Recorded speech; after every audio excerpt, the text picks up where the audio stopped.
Hold up, we are now... Oh, you can't see it because I haven't started screen share yet. But... I was about to say. There we go. Anyways, ayo. Welcome to another fun-filled episode of Weaponized Autism. So we have the issue with Discord ironed out that we had last week. As it turns out, Discord put out an update and would not let my voice go through to the other end of the call until I updated it. Which is some bullshit. But what matters is we got it solved. Yes. It's just a shame that we didn't get it solved last fucking week. But what can you do? I just say, oh fucking well. Yeah. So anyways, we got some shit to get into tonight. Because the Johnny Somali... Oh, hold up, let me bring up the window capture. Johnny Somali's trial apparently got an update.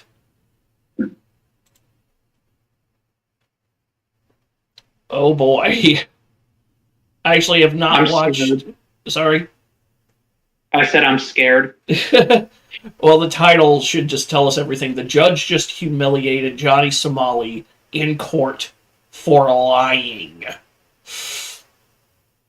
Perjury in court in a foreign... Hold on, let me find the appropriate clip. In a foreign nation. It's a bold strategy, Cotton. Let's see if it pays off for him. That's just retarded. I mean, we've long known that Johnny ain't exactly Ivy League material. Well, that tends to happen when you're a rage baiter. Yeah, and a sociopath. But anyway, we're going in. No lube. The judge just humiliated Johnny Somali in court after it was What? I was gonna say, you better watch out. You better not cry. You better not scream, I'm going and dry. Nice. That's judge fucked just- up, but funny as hell. Yes, it's still funny. humiliated Johnny Somali in court after it was extremely obvious he just kept lying in court and thus committed perjury. And this is just an insane update revolving the whole Johnny Somali criminal trial. But this court hearing that we're talking about today is actually a completely separate trial than the main one that we've been covering for roughly a year now. All right, so we now are about to walk into the Johnny Somali case. Most people don't know about this, but we were lucky enough to get the information from one of the other Korean streamers who essentially was indicted, and now a bunch of them have to testify, including Johnny Somali. So this will be interesting to see what happens. Up until now, nobody knew about this new trial except for the internal circle of the Korean streamers involved. And this is because Johnny pressed charges on another Korean streamer. And the reason Johnny did so was because Johnny showed the deepfake first, and then Youngman found out there was a deepfake of him making out with Hank, Johnny's friend. And obviously he was very upset about it, so he then showed the clip on his stream while he was venting about how he felt like this was disgusting, that this was done without his permission. But that turned out to be a massive mistake for Youngman to do so. And Youngman, he has a good lawyer and a good strategy. But he's currently in prison, and he's coming as a defendant because Johnny filed this charge against Youngman to essentially lower his own sentence because he wants Youngman to drop the charge against him. The goal here is to essentially get some sort of legal settlement. What he's missing, though, is South Korea really wants you to apologize formally. And Youngman has formally apologized to the courts 5 different times by handwritten letters from jail. And Johnny so far hasn't apologized a single time. And the worst part is, Johnny has pleaded not guilty for doing the exact same thing that he's pressing charges against Youngman for doing. Because remember... Because here's the thing, Youngman at least acknowledges wrongdoing by broadcasting the deepfake on his stream. Johnny has exhibited no remorse whatsoever for broadcasting deepfakes on his stream, because in his tiny little pea brain, he didn't make it, so he shouldn't be held legally liable for it. Even though it doesn't matter that you didn't make it, you still broadcasted it, which is against the law in South Korea. You fucknut. I was about to say, isn't that shit illegal? You cannot distribute, or you cannot distribute / broadcast deepfakes in South Korea, and I guess, having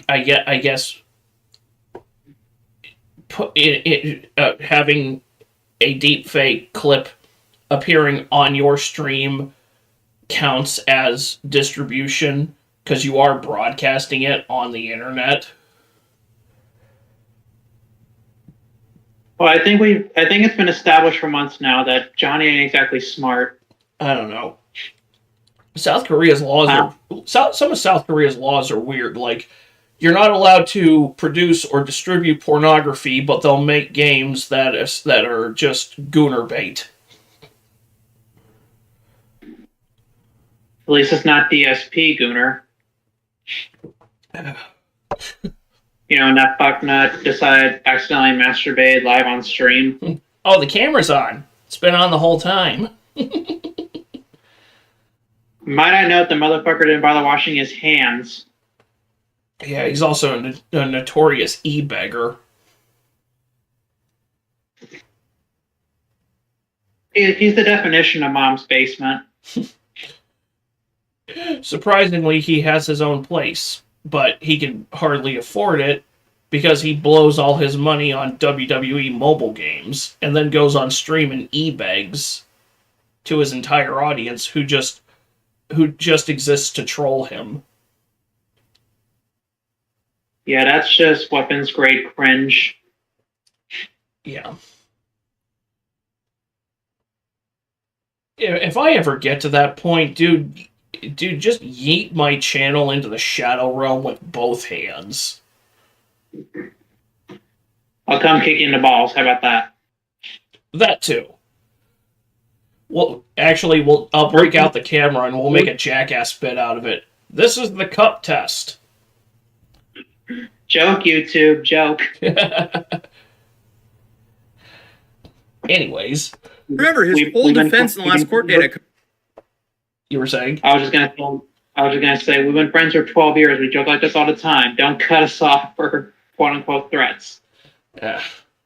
Thing that he's pressing charges against Youngman for doing. Because remember, his whole defense in the last court date I covered was, I didn't make them. I may have just distributed them. We know for a fact that Youngman did not make these. All he did was show it on his stream. So he just distributed them. He didn't make them. So make it make sense. This is just extremely hypocritical. And I really don't think that's going to help his current criminal trial. But once we arrived at court, we found out that Johnny is pressing charges against Youngman for a whole plethora of things, not just the deepfakes. So obviously, deepfakes, we expected that, but the new ones were stalking, which is okay, and assaulting him with a baton. So this one started with the deepfake, and then they added the baton in like May, and then they added stalking in August. Who's the first witness? Hank? Is he inside the courtroom? Hank's the first witness. So Hank is the first witness. What's up? Is he inside the courtroom? Yeah, this was taken inside because you're not allowed to record or stream inside the actual hearing while the hearing is going on. Okay, I was gonna say, the Tozy, you're literally recording yourself filming inside a courtroom. You might want to delete that shit. Yeah, so no, this is in the out. This looks like it's in the outer hallway while the hearing is in progress. Okay, so not against the law. Yeah. Hank's the first one. Okay, he's good. Ramsey Clean, Ismail, and Big TV. Okay, We're gonna hear so from the three guys. 그러면 종찬이는 Very interesting. So Hank's supposed to be the testifier, and Youngman is standing on the On the stand. Yeah, on the stand. these are more serious charges against Youngman. Yeah. Second, third, fourth offense. Of course, he documented everything. He live streamed Yeah. everything. It's still there for you to go and see. Youngman did Yeah. say he So- did Ramsey with the baton. Shall we? Yeah. Silence your phones. Crazy. Which is extremely rich coming from Johnny, because he was the one who showed the deepfakes first while bragging about it. He was the one who live streamed himself stalking the female streamer Nanati.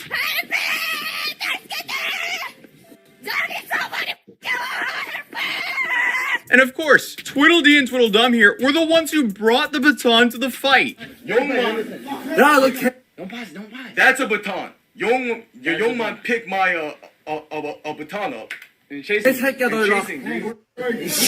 So, on October 22nd, the people who testified were Hank Yu, which is, Johnny's only friend here in Korea, Johnny Somali, or Ramsey Ismail, and Bang TV. Quick. Let's just say Hank is the pitcher and Johnny is the catcher.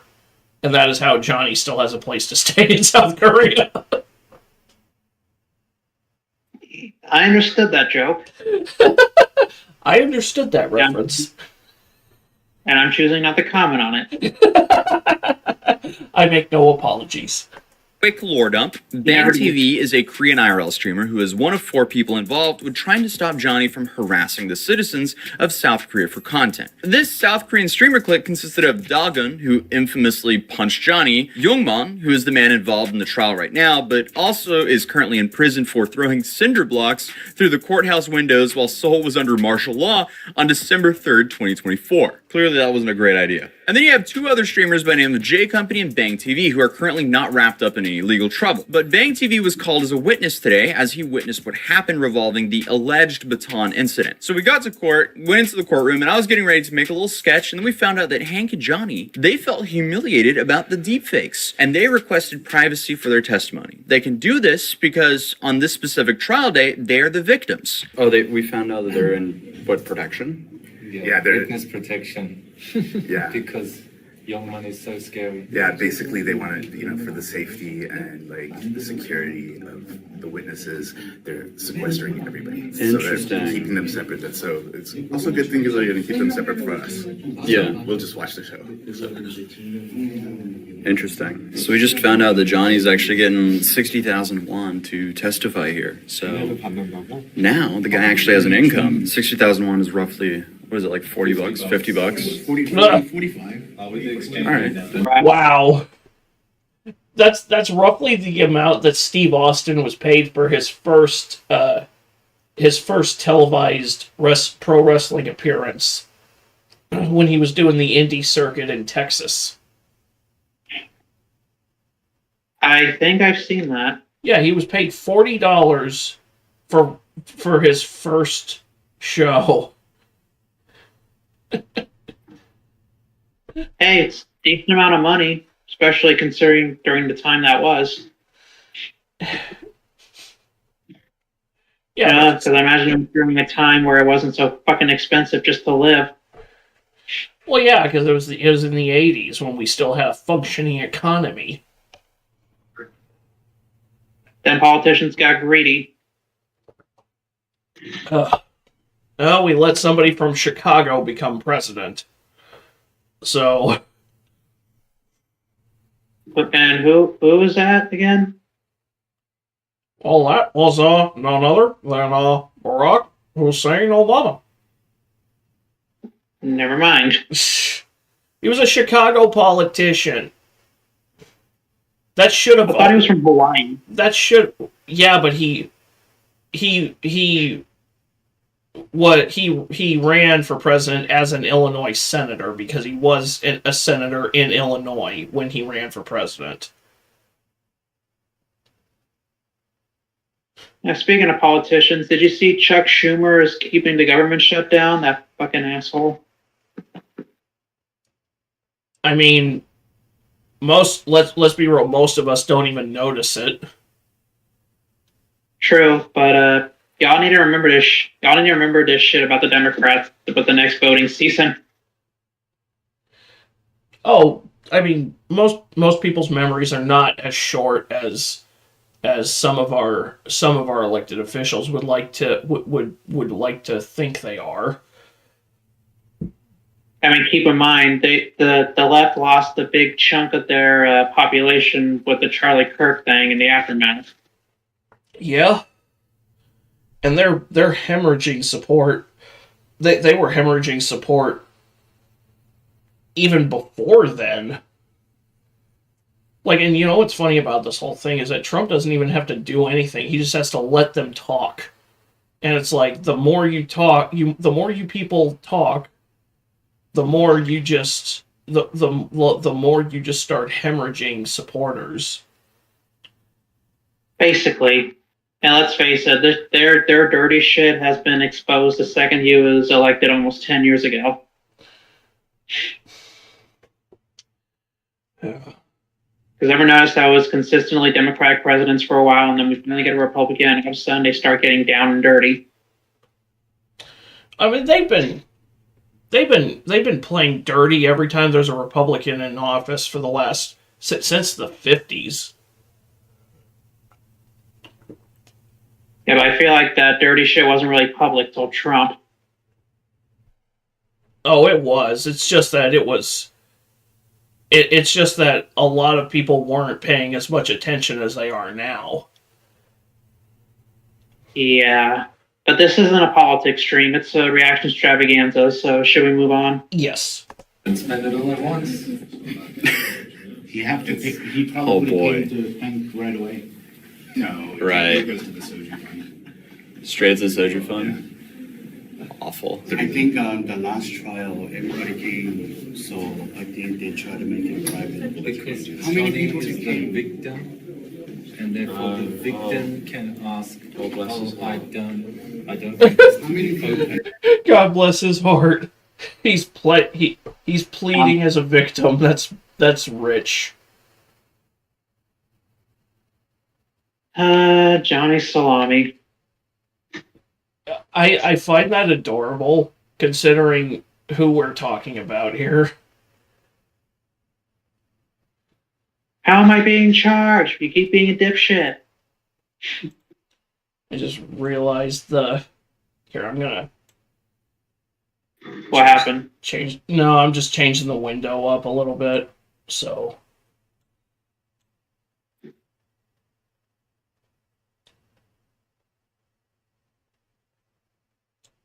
Let me just check that in. Okay, that's better. I was just shrinking the size of the window in OBS, so there's not as much. So it's just focused on the video itself. Noted. Okay, that should be okay, and we are good to keep going. because it's so embarrassing to me, even though he's the one that put it on." Alright, I am moving. You a cloud chaser for who? Cloud chaser for who? What do you mean? Free Israel. Support the IDF. That's all? You're an anti-Semite. I'm a Jew, and you are being anti-Semitic. You are. So, I'm sorry? Since when was he Jewish? Wait, what? Cloud chaser for who? What do you mean? Free Israel. Support the IDF. That's all? You're an anti-Semite. I'm a Jew, and you are being anti-Semitic. You are. Since when has this motherfucker ever been Jewish?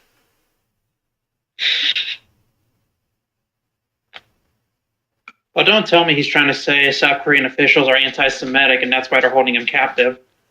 Since when has this guy been religious in any capacity?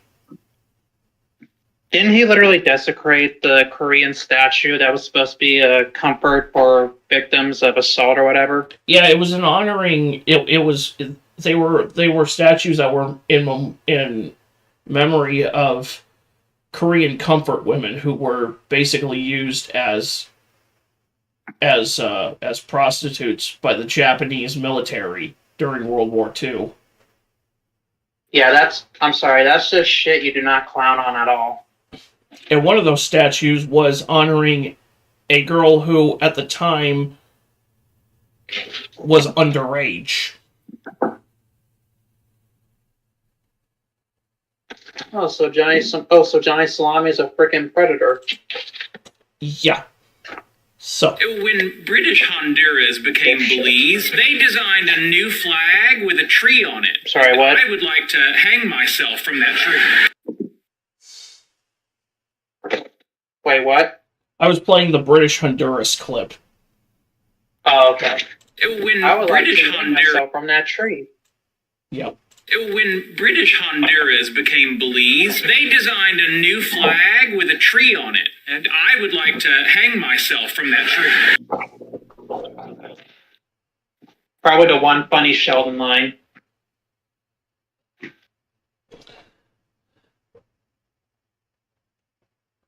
It is usable. That was a show I could just never get into because I'm not a fan of Chuck Lorre as a producer or writer anyway, because all of his sitcoms are one joke sitcoms, and with Big Bang Theory, the one joke was, get it? They're nerds and they're horny. Get it? Still better than 2.5 Men. 2.5 Men was fine until Charlie Sheen got fired. Well, I'm not really a fan of Charlie Sheen, so I mean, that's fair. after what he did to Corey Haim. He was later exonerated as being innocent of that. Corey Haim's own mother later stated outright, yeah, no, he wasn't talking about Sheen. He was accusing somebody else. Oh. So in other words, I'm an idiot. Yeah. Okay. Hey, honest mistake. But yeah, that wound up being an accusation that was wrongfully sent Charlie Sheen's way. In my opinion, he's still extremely kooky, but like he's a 9/11 truther and all that, but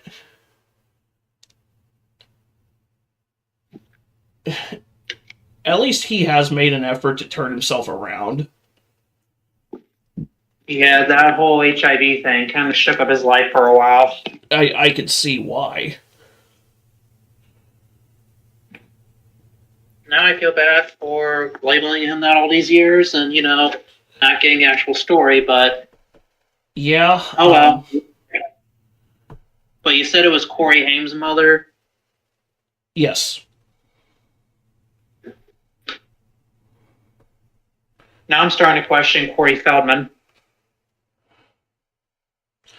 I want to say Corey Feldman has said that it wasn't Charlie Sheen, but I don't know. I feel like Hollywood completely broke his brain. Doesn't it happen to a lot of child actors, though? Unfortunately, too fucking many. But I mean, look at Jake Lloyd. He's like in his third. He's almost in his late 30s, and he still deals with the trauma from being put into the industry so soon. And you people say what you will about Jake Lloyd, but I actually kind of feel bad for him. Kind of like how I feel bad for the actor who played Jar Jar, who attempted suicide twice after the backlash to Jar Jar. Which I'll never understand that. Like, he played a goofy character. Okay. Even the most grittiest, even action movies need comedy relief here and there. It's like he's a goofy character. That's not malicious, and it doesn't warrant death threats. I mean, am I the only one who didn't mind Jar Jar? I didn't mind Jar Jar. I like Jar Jar. Neither of my sisters minded Jar Jar. My dad didn't mind Jar Jar. I'll pile on. Lily didn't mind Jar Jar. I still don't mind Jar Jar. My son calls him the weird frog man. He isn't far off. I mean, you know, with the tongue. Yeah. My son is very blunt, and he's only 5, so All right. like he don't like he's only 5, and he already don't give a fuck. Anyways. So, we then had to leave the room, but that was fine because thankfully we were still able to find out exactly what was said regardless. Here's the TLDR of Johnny's testimony from our legal connections. They said, in quote, "It was so bad it could have been possible to acquit. He lied countless times. Repeatedly said that he didn't know / didn't remember to things that he clearly / probably knows. He avoided questions about having distributed on YouTube before Youngman. In quote, saying, police already verified I didn't make it. And then he fell back on the whole I didn't make it excuse over and over again. Because for some reason, he really thinks that production versus distribution is still relevant here. He then says that in November, Youngman made false accusations against Johnny. This is why he apparently filed the charge, which also admits transactional nature here. He also falsely claims that Youngman distributed first. He then lied to his lawyer on March 27th, said that both Youngman and Bongbong distributed first. And then he claimed that Youngman leaked his address, but also claimed he didn't know his own address, so he couldn't even confirm that he knew his own address to know that his address was leaked to begin with. Like, the whole situation was apparently just awful. Then to make things even worse for him, he couldn't remember the important details of the assault. And then he says he doesn't remember who brought the baton. That would be because it's very clear that Hank brought it. Then he also said, in quote, the whole thing was so traumatic that I don't remember. And then says it was the scariest day of his life when Youngman found him. He also says that Gino was the only witness of the assault and then tried to submit video evidence on the spot, which is improper procedure because this should have been submitted to a prosecutor a long time ago. All evidence needs to be submitted up front. And then he admitted that he said, come find me on both October 28th and October 30th, essentially inviting the Korean streamers to go find him. And then finally, he said he filed charges against 1 or 2 other people and mentioned Dagon, but not Bongbong. So that's kind of interesting because why would he say 1 or 2? Because we know he filed them against Dagon, but maybe the ones he tried to file against Bongbong were not successful. Who knows though? We're gonna find out in a few days. And then to make things probably because Bongbong did not show the deepfakes on her stream, despite a calculated attempt on Johnny's part to get her to.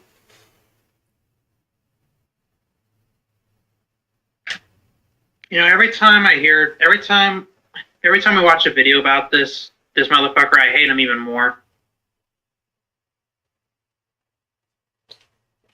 Yeah, I mean, after a while, it's obvious that number 1, he's a cloud chaser. Number 2, he is a manipulative lunatic. Number 3, he is a pathological liar. By the way, it's a terrible idea. By the way, it's not a good idea to lie in court anyway, and it's especially not a good idea to lie in court on foreign soil when your own freedom still hangs in the balance. He's literally the Black J Station. Or Benazuli, because Benazuli is still lying about that trial. Yeah, that works too. I just had a random thought.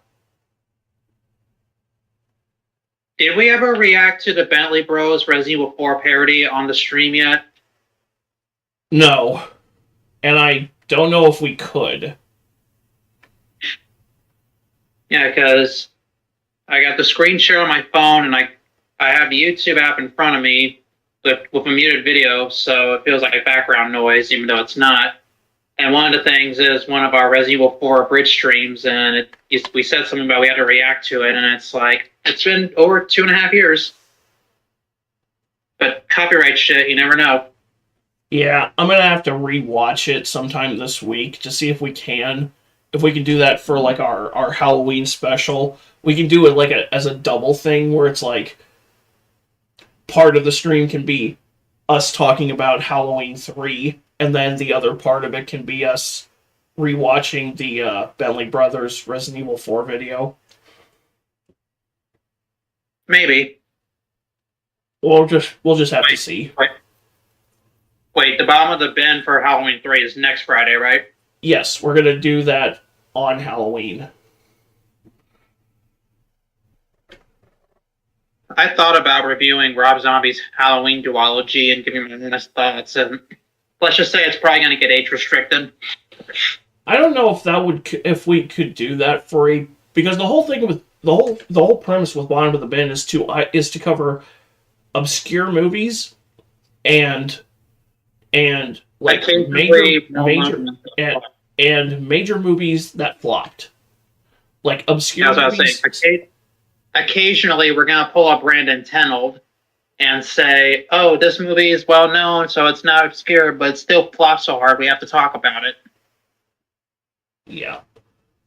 Or it could be a movie that we might consider underrated.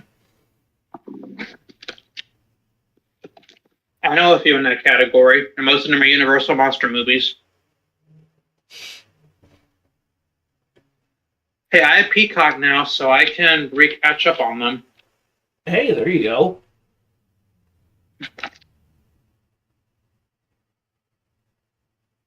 Okay, now that I'm done eating, actually not even close to done, but still. How long are we into this particular video? We got 6 minutes left. Okay, we're making perfect time. Don't know why I said that, because I don't really gotta do anything, but I don't know. I'm just a dipshit. All right. Hey, you said it, not me. So let's keep going. Yeah, let's have that on record. I said it, not him. Even worse for Johnny, the judge apparently told him multiple times that his story just didn't add up, and then kept asking questions Johnny didn't want to answer because that would just make things worse for him. So obviously, that was a massive train wreck. But here's the notes from Hank's testimony. So Hank says he didn't know who Youngman is, but accused him of creating deepfakes. He then also asked the judge why it took a month for him to sue, and then told the judge that the Korean law isn't fair to Johnny, so he doesn't trust the Korean criminal system, and thus thinks the case is not serious. Because obviously that's extremely relevant information when you're testifying. Like, dude, nobody cares what you think about Korean law. You're here to testify about this case. Get on with it. He also didn't give a straight answer when it came to the production of the deepfakes, and then stated that he had a desire to reach a settlement and essentially wants money. Which, makes sense because it's not like Johnny is a cheap person to be harboring. And then he admits that he's only in this case because of Johnny. And then stating, quote, "If Ramsey doesn't want to press charges, then I don't want to either." So that's interesting. Twiddledee and Tweedledum, they did their thing. And it actually seems like it kind of worked out for them in the short term, because they also kind of kneecapped themselves by doing this. But then they called Bang TV to the stand, and here he says that Youngman showed the deepfake to explain to viewers the crime committed against him. He then confirms that Johnny attempted to flee to the US after he was attacked. And then, on October 28th, he challenged YouTubers to come find him, which obviously mitigates the accusation of stalking. And then he told the court why this group of streamers were actually tracking down Johnny. Because Johnny was harassing elderly, the Statue of Peace, he was trashing Korea, and he was treating Koreans like animals. He then explained that he never saw Youngman hit Johnny with a baton, and saw treating Koreans like animals is one way to put it. He's treating them like, well, it's the same way he treated people in Israel and Japan, like fucking zoo animals. And now he's finally fucked. He fucked around. He's finally finding out.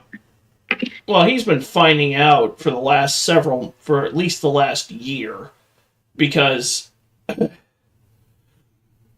between the people who have been assaulting him on stream, the Korean government pretty much stifling any means he has of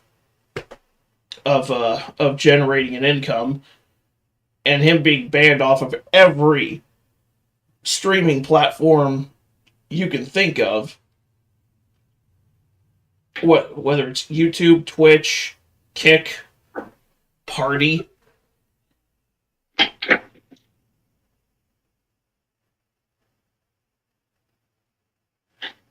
He's not even 25, I don't think. He's already ruined his fucking life.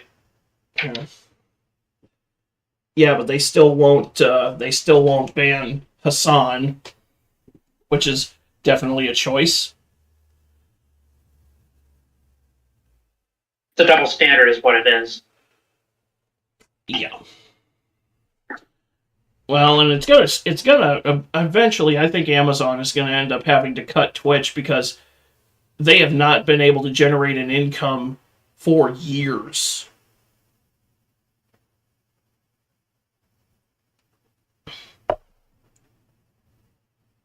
And besides, with the whole shock collar controversy, Hassan's image is, and with the whole dog abuse shock collar thing, Hassan's image is basically dead.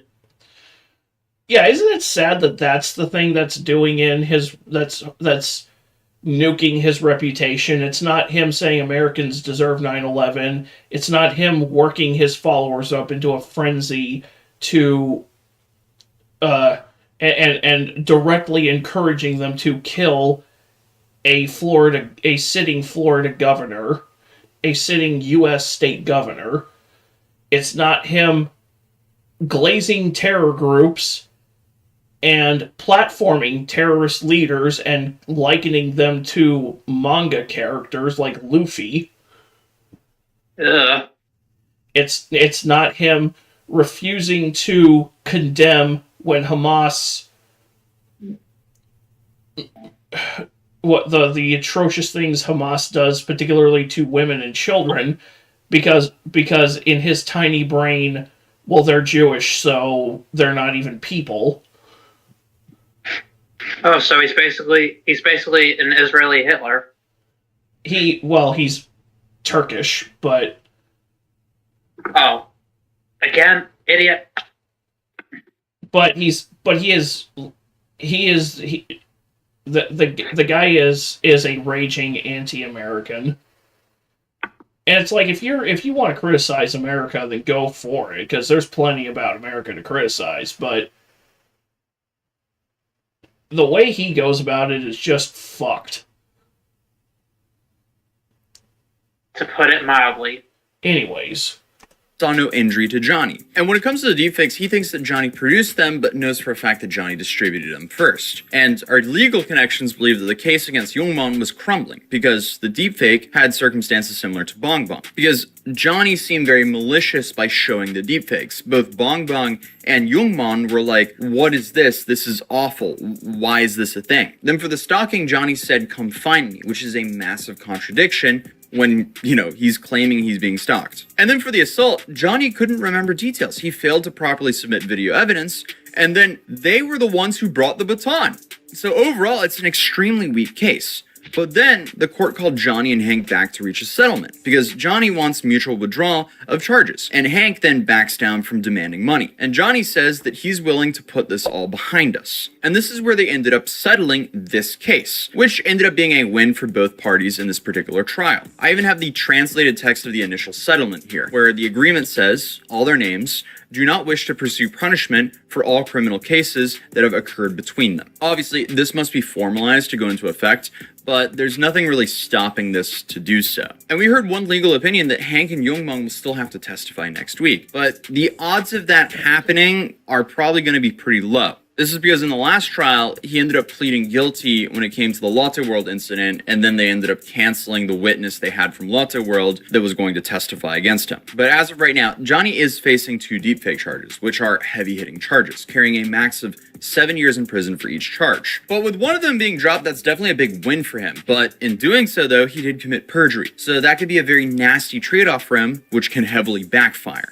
Because now he's openly shown that he will happily lie to a judge. For Youngman, though, it absolutely does not make sense to risk fighting this case, because he's already in prison.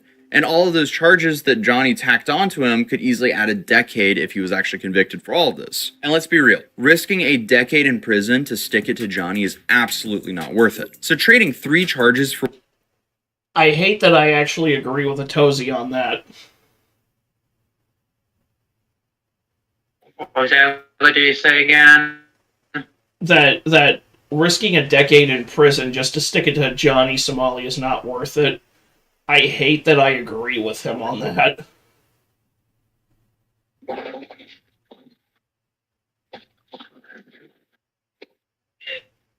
Yeah. Not worth it for that douche canoe. No, like, if you're gonna go to prison for fucking somebody's life up, like a nuisance streamer is small fry. Now, I don't think you should go to prison just for going after. I don't think you should go to prison for anybody, frankly. But especially not Johnny Somali is just a mouth with feet.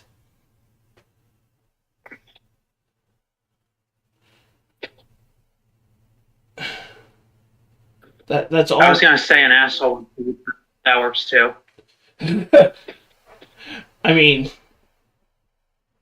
he's not Assy McGee, so. Damn. Okay. I've never seen that show, but I've seen clips of it.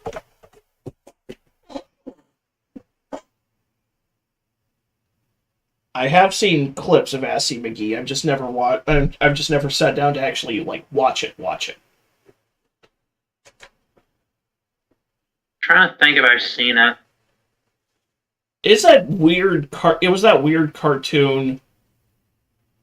It was like a parody of cop shows, and the main character is just an ass with legs, and he's a one-liner spitting cop. Like he's like a parody of like Clint Eastwood and Dirty Harry.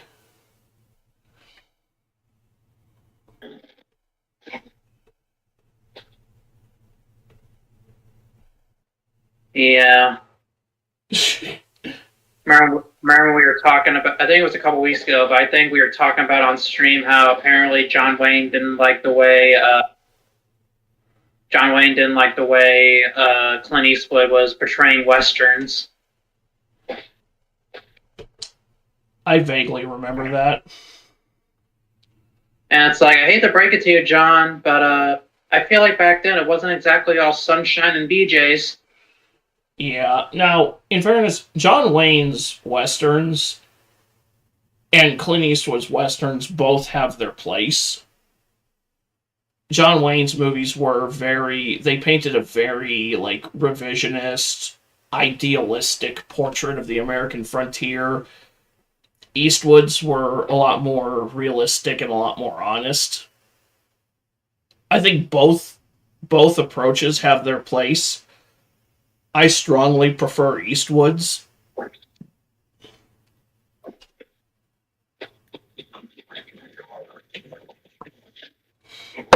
mean, I like both. Now, in fairness, John Wayne has some westerns I like The Searchers is a masterpiece. Rio Bravo is one of the best western films ever made.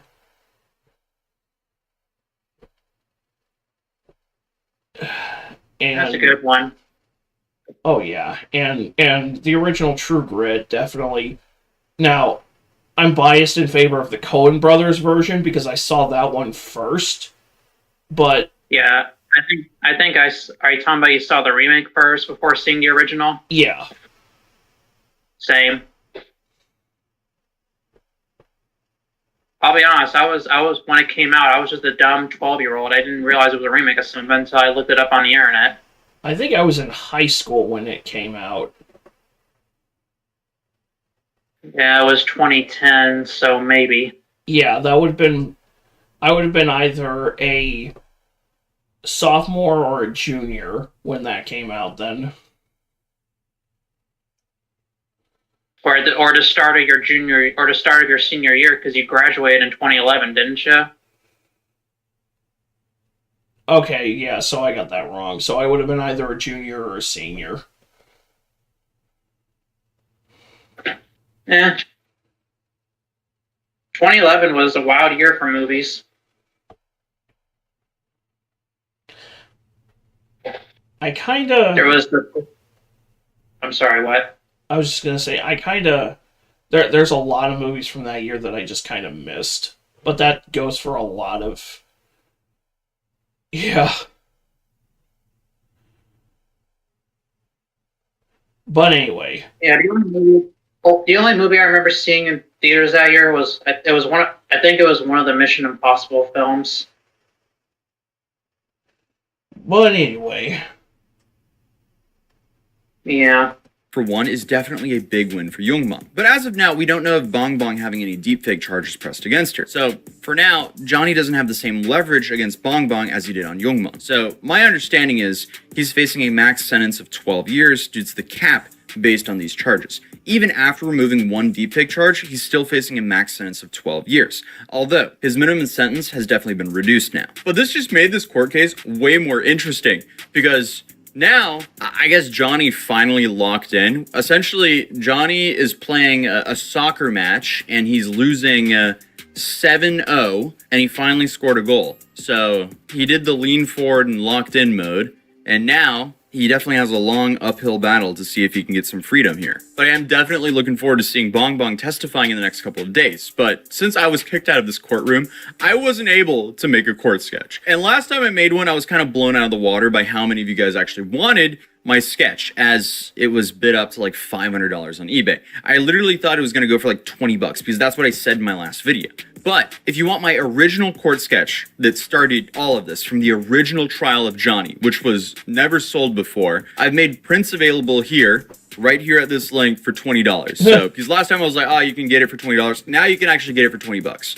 At the top of the link in the description down below. So get them while you can because I'll be removing them forever soon. And we also dropped a brand new Halloween 2025 collection on Matt.City, which is also limited and many more cities and states, including Seoul. I actually have Seoul here, right here. Including Seoul. Obviously, I'm biased, but I think they came out really cool. And obviously, we also have large mouse pads that cover the entire desk if you want so, or just small ones if you want to bring it around with your laptop. So you can also check those out down below as well. And thank you guys so much for the support, as I'm just forever grateful to be able to travel across the world just to make some goofy videos for you guys. But other than that, I'll see you guys in the next video, which is probably coming out in like 12 hours or something. Peace.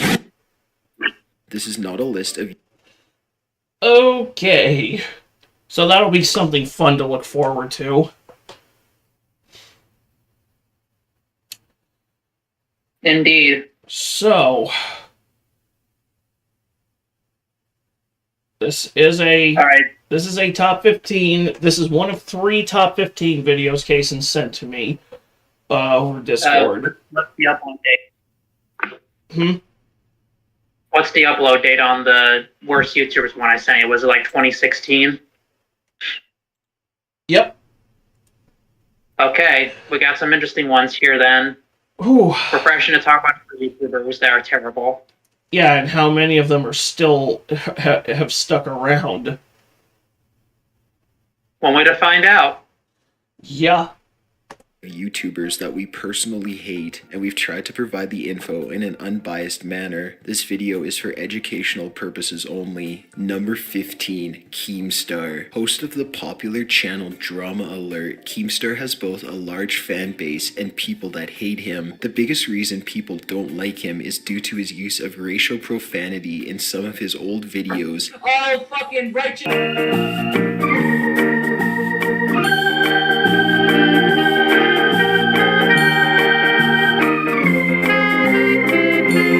In inaccurate reporting on Drama Alert, recently Keemstar reported on a pedophile named John Phillips who had sex with a teenager he met in RuneScape. He said that the man was released from prison and was now streaming on Twitch. Drama Alert's huge following then began attacking the stream of the 60-year-old man who they thought was a convicted pedophile. It turns out that this man was not John Phillips, but a retired man named Tony. The backlash was so brutal for Tony that it made him cry. The actual pedophile, John Phillips, was still in prison the whole time. Keemstar apologized, took down the video, and even offered Tony $1,000, which he turned down. The backlash against Keemstar for his false reporting was huge, with his apology video having over 100,000 dislikes. Number 14, And he's still around, and as far as I can tell, is still yapping. And apparently, in the apology, he said, like, you waited till after the backlash, you waited till after the video was published to make sure you got it right, instead of, before the video went up. Yeah, yeah, so... Can you say retard? Yeah. Jesus Christ, dude. There's no... Or maybe you should have verified it before you even started producing the fucking video.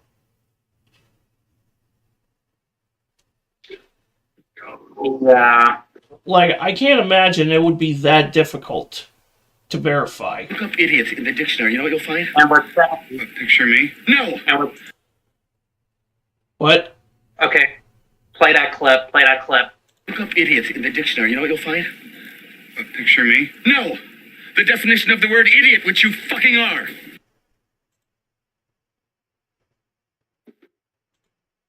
Yeah, but I think that old guy who unfortunately got harassed, even though he was innocent, I think he passed away 2 or 3 years ago from cancer. Ugh. Yeah, rest in peace, buddy. You didn't deserve all that bullshit. Yeah, God bless Tony. He's one of those people I wish I would have somehow gotten to meet in person, because I feel like he was someone you could easily get along with. I never watched any of his stuff, so I couldn't tell you. Well, either way, it's still bogus that he had to deal with that bullshit before he passed away. Yeah. Fuck Keemstar. And the entire Drama Lord team. Yeah. But, because, clicks over integrity. They care more about clicks than getting it right. Fuck them. So, moving on. Yeah. I've never heard of Fun Toys Collector before. So...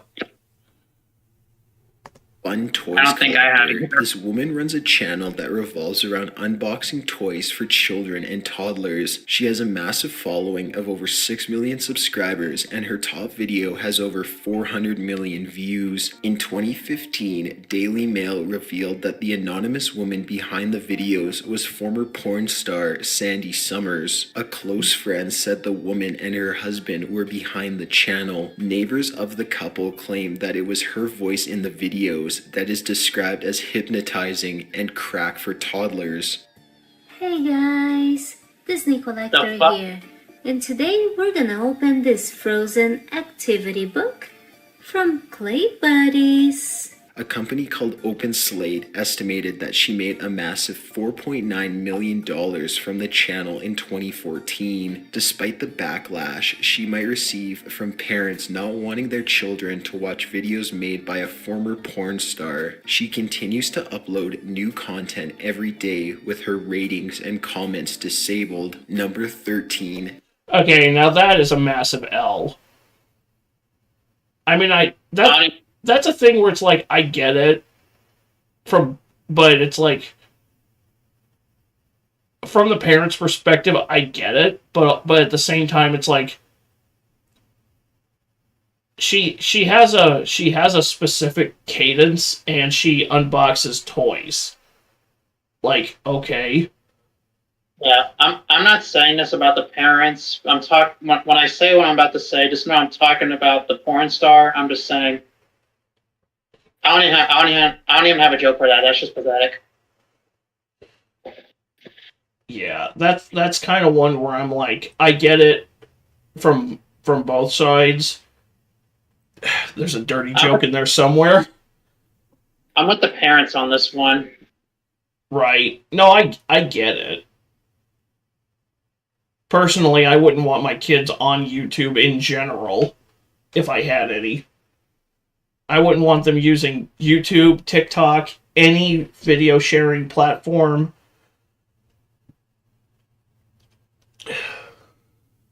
Yeah, because YouTube Kids doesn't fucking work. No, it does not. YouTube Kids is just a cesspool for debauchery. But moving on. It's just YouTube trying to make it look like they care when they don't. Yeah, so. Tila Tequila, a former reality TV star. Tila Tequila went on a pro-Hitler rant in 2013 and posted a picture of herself in a Nazi uniform. She later began posting videos to YouTube with titles like How to Bend Walls with Your Mind and Quantum Hop into Parallel Worlds. Things got even stranger when she went on a Twitter rant in early 2016 claiming the Earth was flat. A few days later, Leafy posted a video reacting to some of the crazy things she said in her YouTube videos, including that she can beam her thoughts into people's heads, which led to the reptilian army attacking her channel. Both Leafy and Tila later debated on Drama Alert, where Tila defended her claim that the Earth was flat, as well as other claims such as she ascended from hell. Most recently, Tila received negative attention for begging her fans for money on a GoFundMe page so that she could move into a new home and buy new furniture. Number 12. Excuse me, why? That just makes me think of that dipshit on TikTok who tried saying he was Hitler reincarnated and doubled down when a fucking real Holocaust survivor called him out.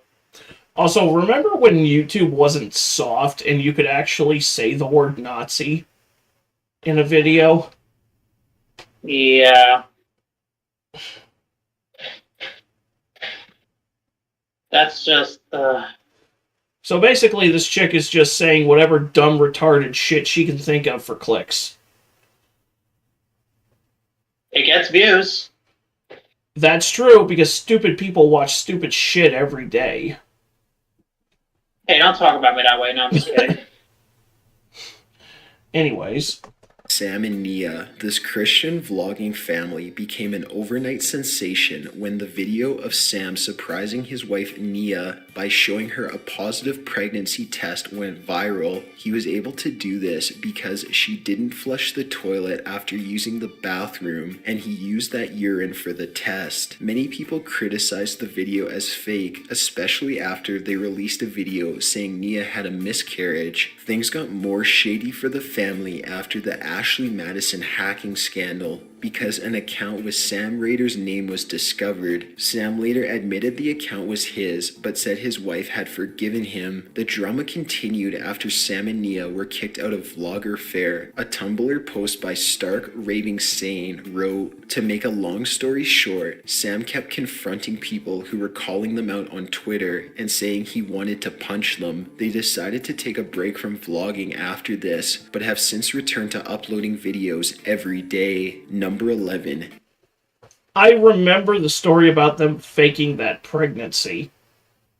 Sunny B2 did a video on it. I didn't remember it going that far, though. Good God Almighty.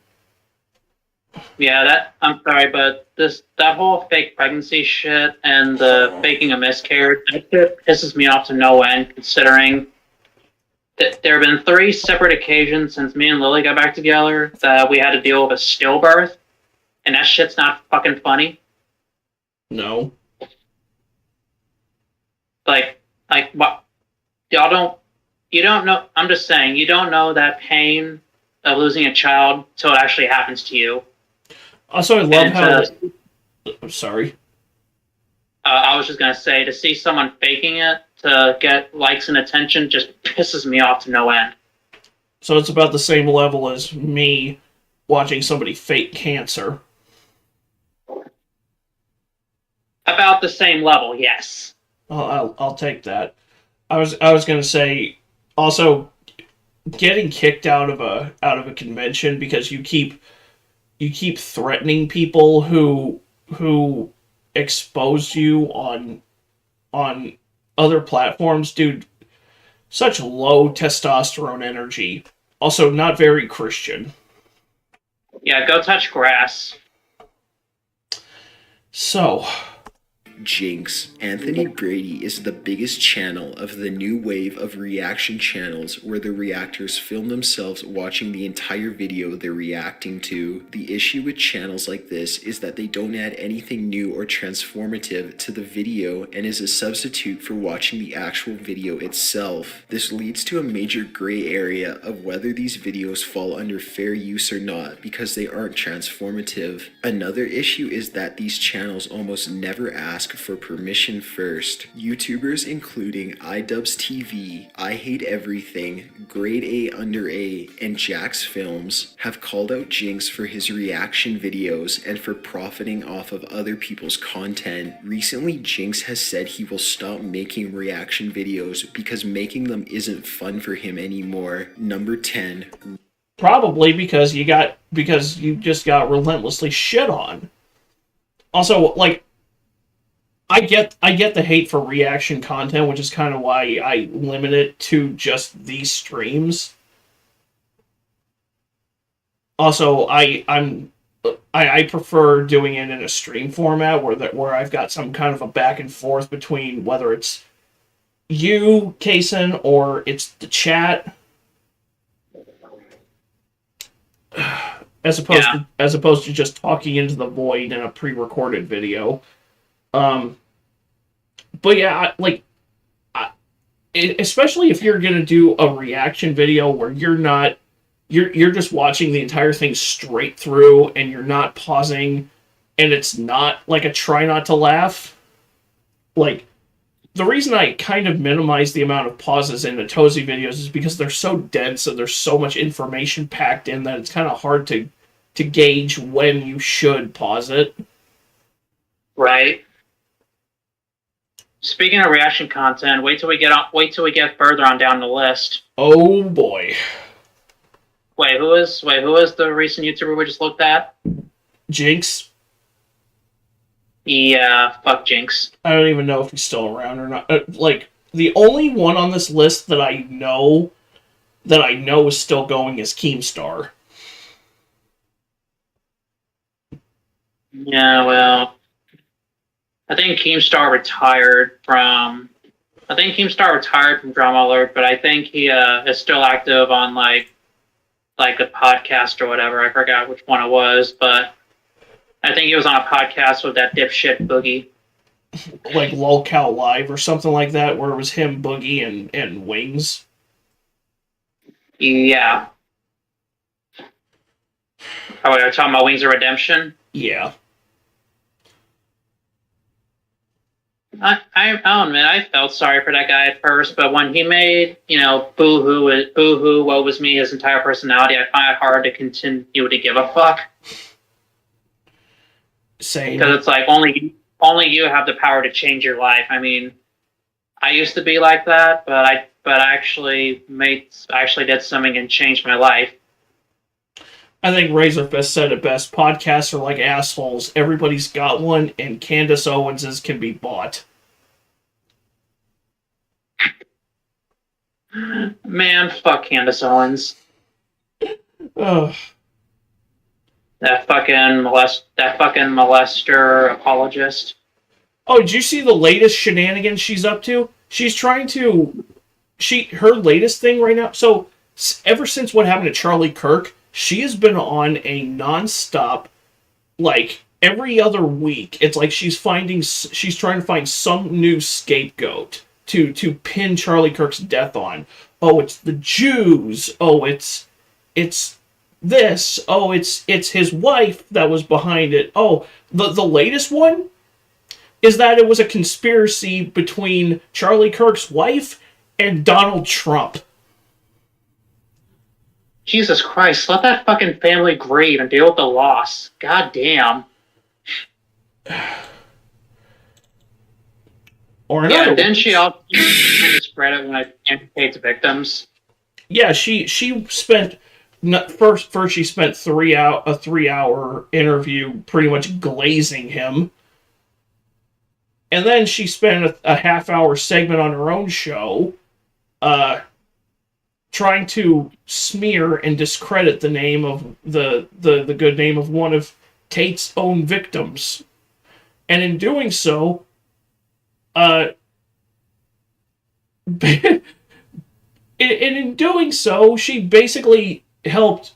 She tried to glaze up she tried to claim that a certain man was innocent, who was tried and convicted and is still currently serving time for child trafficking. Like I said, what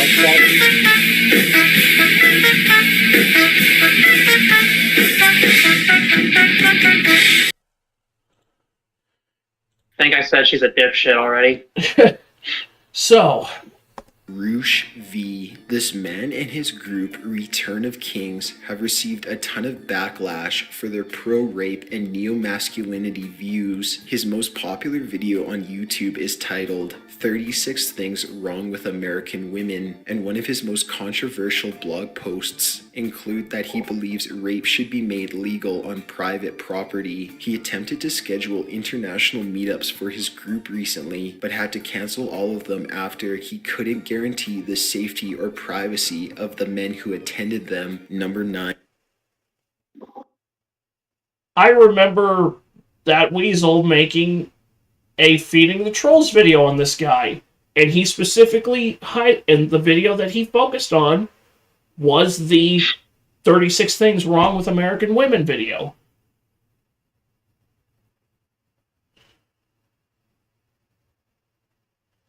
I mean, I think we've established there's a lot of things wrong with America this day and age.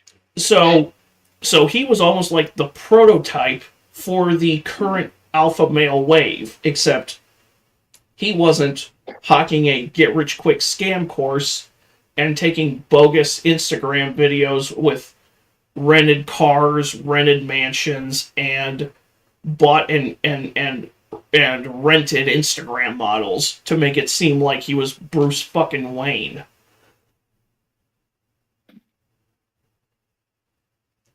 Wasn't there another guy who fucking leased the mansion just for views? How much time do we got, man? Well, we reacted to one of them like 2.5 years ago, and Charlie did a video, or at least a Charlie video on it. Do you have any idea how little that narrows it down? Well, excuse me, I don't know the fucker's name. That's just the sad state of affairs, that there have been so many that we can't even pinpoint them. Same with alpha males. Yeah. Or crypto scam. So, I guess number 9 is Rebecca Black. Like, I just remember the one music video she dropped when I was in high school, and everybody just, like, memed on it for a week, and then we all just forgot it existed. She also has a song called Saturday. Of course she does. It's actually a little bit better than Friday. When I saw that video, I was just like, this feels like something that one of my classmates would have made to try to sound like a pop star, and we would have all just never let her live it down. Would have just flopped harder than Will Smith's last album. Yeah. Or flop harder than the husband at the beginning of The Grudge. Ooh. You know what I'm talking about. Yeah. Well, which one are we talking about? Are we talking about the U.S. version or the Japanese one? The U.S. version, where the guy just goes, "Okay, bye," and just leans over the railing. Okay, because I haven't seen the American version. I've seen Ju-on. I've seen the Japanese version. I think you can watch The Grudge on Tubi right now. Okay. I think actually I don't know if I watched it on. I don't know if it was Peacock or Tubi, but it was one of the two. I don't know. I think Tubi's got the Ring, like the Japanese Ring 2, and then Ring 0. Let's not forget the 2017 movie Rings, where the videotape somehow gets on the internet and causes a clusterfuck. and stars David from David. It stars David from The Connors / Roseanne and Leonard from Big Bang Theory, Johnny Galecki. Also the guy who got a hook prediction in I Know What You Did Last Summer. I think Vincent D'Onofrio was also in that movie. Rings? Yeah. Huh. I don't know. I did not know that. I think I was working at AMC when that came out, and I don't remember. I never went in to watch it. But I remember seeing Vincent D'Onofrio in the trailers. Imagine it was around the same time he was playing Kingpin in Daredevil. Probably. But anyway. Rebecca Black, best known for her song Friday, which before being deleted had over 167 million views with 3.1 million dislikes. This song was hated by many, with people like Michael Nelson calling it the worst video ever made. She then later started her own YouTube channel where the song was re-uploaded, as well as other songs that were very negatively received, like My Moment. Despite this, she continues to upload vlog-type videos and has grown a following of over 1 million subscribers. The writer and producer of Friday, Patrice Wilson, continues to make music that is heavily criticized. His song Shush Up by Allison Gold received huge backlash for Wilson portraying the 11-year-old singer as a prostitute in the music video Number 8. What the fuck? Oh, that's just nasty.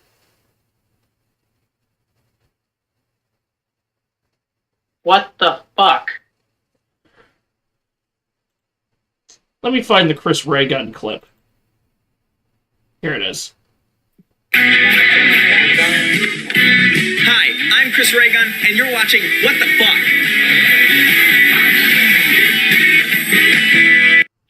You know what's funny is the only thing that came through clearly on that clip was the what the fuck part. It's hey, it worked.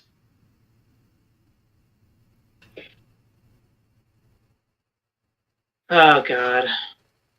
So I guess from what I gather, Patrice fancies himself as somebody in the same field as Diddy, but with absolutely none of Diddy's power. I'm sorry, they were talking about that. I had Vietnam flashbacks to when the trailer for Cuties was shoved in my face by a YouTube ad. Oof. Thankfully, I exited the video before it could actually play anymore, but still, the fact that they were advertising it on fucking YouTube. I think it got pulled from Netflix recently. Why the fuck did it go up to begin with, is the question. Right.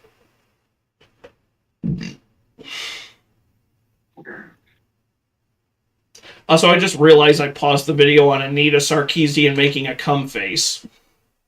Oh god, no. No. Oh. Anything but that.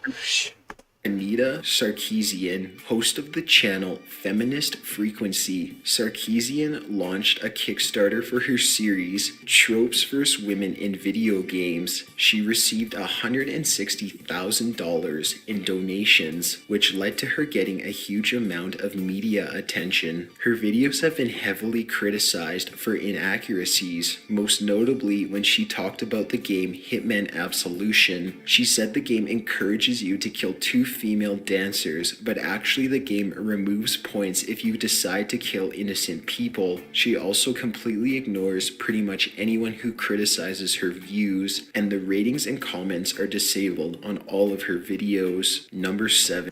Well, yeah, because she's in no way legitimate. She's an activist.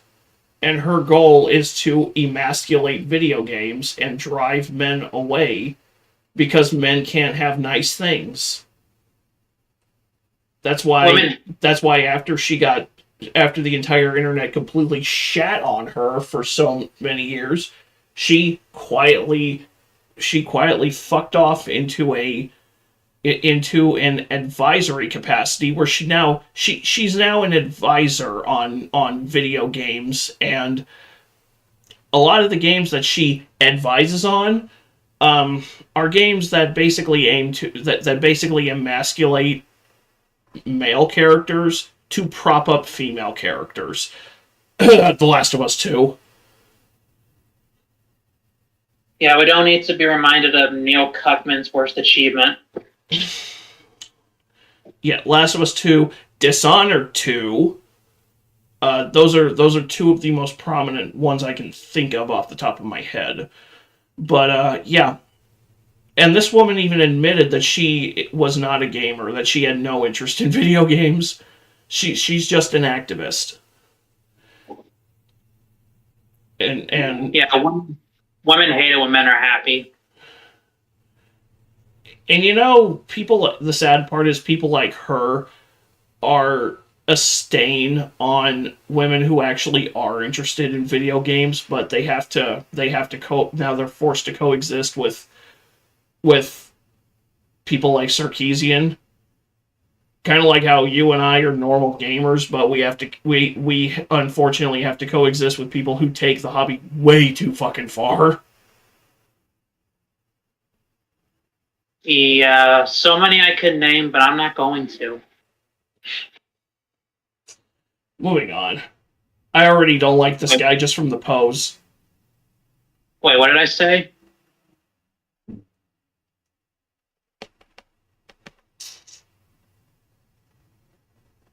It kind of just flew out of my head.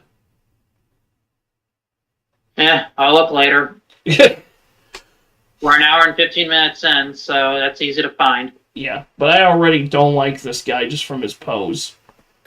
I don't either. Shelley, the man best known for getting the manufacturing license for the HIV treating drug Diaprim and raising the price 5,556% from $1,350 to $750 per tablet. The media started referring to him as the most hated man in America. Most recently, he was arrested by the FBI on charges of security fraud, but was released on bail. He also purchased the Wu-Tang Clan album Once Upon a Time in Shaolin for $2 million and started a beef with rapper Ghostface Killah. Despite all of the controversy surrounding him, he continues to live stream on his YouTube channel on an almost daily basis, currently sitting with just over 12,000 subscribers. Number 6, Nicole.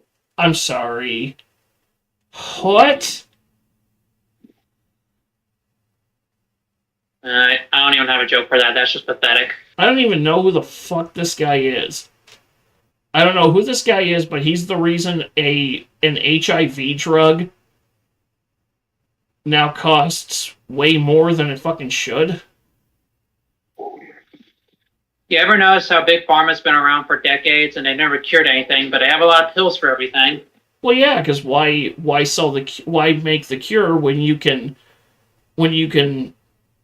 sell a medication that prolongs the disease, call it treatment, and rake in the big bucks. Kind of like how there's no insurance that covers cancer treatments. Which is fucking bullshit, by the way. Because apparently that's where the real money is. People wonder why I don't trust doctors. That's why. Yeah. Unfortunately. Because if there's nothing wrong with you when you go in, there will be when you leave. Yeah. He's sitting with just over 12,000 subscribers. Number 6, Nicole Arbor. In late 2015, Arbor's video Dear Fat People went very viral, with it currently sitting at over 10 million views. The reception of this video was extremely negative, with people claiming it promoted fat shaming. Nicole argued that the video was nothing more than satire. It was temporarily removed by YouTube for violating their terms of service, but was eventually restored. The ratings and comments on all of her videos were disabled, most likely due to the backlash she was getting from the YouTube community. She continued to upload similar types of rants despite the mostly negative feedback they were receiving. More controversy surrounded Arbor when in January 2016, YouTuber Matthew Santoro uploaded a video titled My Abuse Story. In the video, Santoro talked about the psychological and physical abuse he faced while in a relationship. The partner was never named, though many believed it was about Arbor because the two had recently broken up. Later on Drama Alert, Santoro's close friend Rob Dyke said that the partner talked about in the video was Nicole Arbor. She then posted a video titled Abuse Story, My Side of Things, claiming there was no domestic abuse in their relationship, but YouTuber Grade A Under A posted a video exposing Arbor for lying due to the contradictions in this video and her previous video addressing the topic of their breakup titled Dear Matt, number 5. This video was also made before she attempted to file a false sexual assault charge against Ryan Upchurch. Yeah, I heard about that. In which case the story somehow found its way to Candace Owens' desk, and Candace Owens actually came to Upchurch's defense. One of the few times she actually pulled her head out of her ass. One of the few times she actually had a fucking brain, yeah. Yeah. Extremely rare Candace Owens W there. And let's just say Nicole's career has been floundering ever since. Kind of like Gabby Hanna. Ooh. I don't know who that is, but okay. I think from what I heard, she's a rape apologist.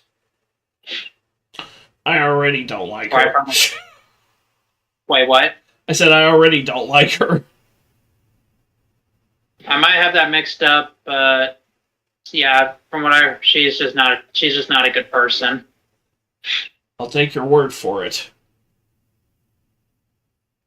Anyways. I already don't like this guy just from the face. Lion Maker, a Minecraft YouTuber who specializes in content for children. He has been featured on channels like Stampy Longhead, who has over 7 million subscribers. Keemstar of Drama Alert exposed the 27-year-old for asking a 13-year-old for nudes after her mother went public with the allegations. Lion Maker denied the claims and said he was hacked, and that the hacker was blackmailing him. The mother of the girl did not believe this though. Lion Maker continued to make content for YouTube despite the allegations. Recently, he tweeted that he was in a relationship with a 15-year-old girl and tweeted nude photos of her. Additionally, a 15-year-old boy went on Drama Alert claiming he was offered $500 from Lion Maker in exchange for nudes. Lion Maker maintains the stance that he was hacked and continues to upload videos each day, but with his ratings and comments disabled. Number 4. Take a big step back and literally fuck your own face! Yeah. Last he was on the internet, he had a complete mental breakdown on an Instagram Live or whatever. Is he? I assume he's fucked off by now. I think he tried making a comeback last year, having lost some weight, but he was immediately bullied off the internet again. Good.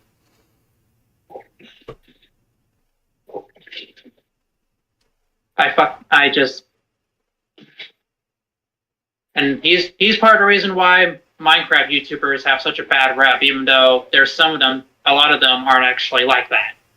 Yeah. And I'm not a Dream fan by any means, but He's unfortunately also had some false allegations sent his way. I think I remember hearing about that. Like I said, I'm not a fan. I'm not a fan of him. That doesn't mean I'm going to label him something he's not. Right. Believe it or not, I'm somewhat mature. Well, somewhat is better than not at all. Just wish I could actually be independent, but hey, shit happens. SoFlo Antonio Liavano was first known for his prank videos, but gained a massive amount of negative attention for reposting other people's content. He is mostly accused of freebooting, the practice of re-uploading someone else's content without getting permission or giving credit. This is mostly due to his Facebook page, SoFlo, which has almost 7 million likes, but contains almost all other people's content. Liavano maintains that he licenses all the content used on his pages, but people who have had their content used have said otherwise. Lisa Koshi, who had her video used in SoFlo's "This Is Me When I'm Driving" post, told Ethan of H3H3 Productions she only learned about her video being used after her friends had sent her the link to it. The video has since gained over 40 million views and Koshi was never credited. SoFlo also used to run a channel called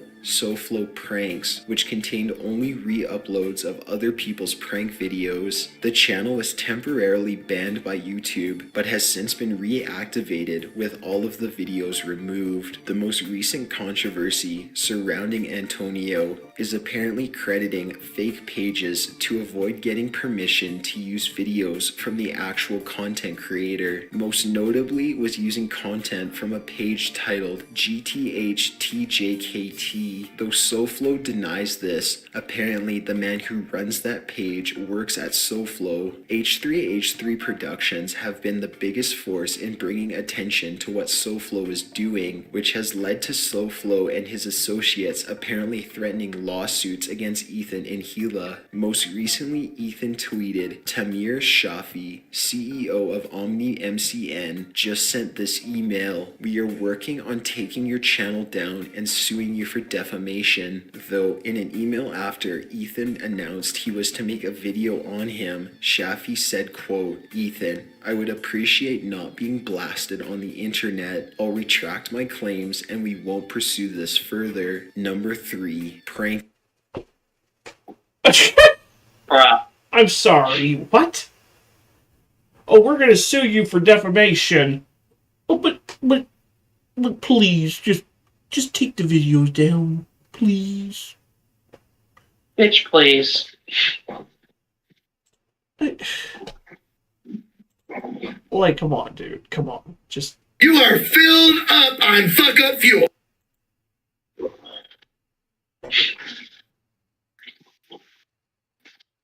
Just bitch, please. Also, I want to say something about that. Oh. Come on, where is it? Oh.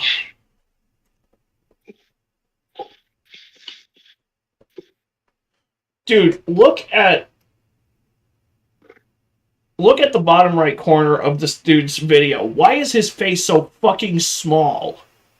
Why did you position your camera so fucking small to be in the corner there where nobody can see it? Ed Hunter from Toontown looking ass. I can't tell if that's supposed to be Antonio's reaction clip or if that's supposed to be Ethan's. I can't either. Especially because the logo covers up your fucking face. Like, look at the way I've got mine set up. You can see me pretty clearly, and you can see the video pretty clearly.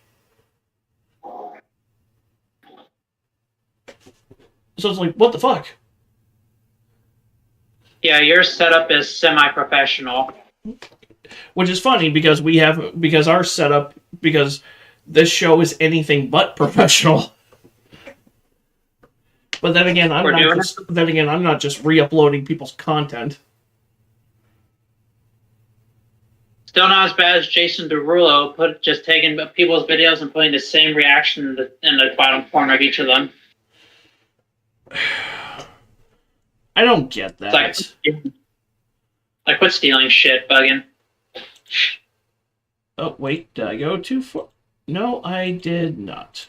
Claims, and we won't pursue this further. Number 3, prank invasion. Chris Monroe is best known for his kissing prank videos, where he plays games like rock, paper, scissors with strangers, and if they lose, they have to kiss him. It has been proven that actresses have been used. There has been a huge backlash by the YouTube community due to the content of his videos and the message it sends to the potential children watching them, because this isn't how the real world works. In a change.org petition to ban prank invasion from YouTube, it says that he, quote, violates many rules in YouTube's community guidelines. His channel mainly violates many sexual content rules because his videos contain graphic sexual acts, groping, nudity, suggestive without nudity, sexual content potentially involving minors, etc. YouTube finally listened to the community, and these videos were age restricted, meaning he could no longer monetize them, which means he can no longer make money off any of his kissing prank videos. This has led to him creating a premium content site charging $5 a month to view his videos, with promises like learn to kiss any girl in 30 seconds, although on the sign up page he says that it's $29.99 a month. Access the invasion method only costs $29.99 a month. Guys. Whoa, first of all, what the fuck? I came to sign up with $5. Now you want to charge me $30. So the actual price is unclear at this point. Number 2.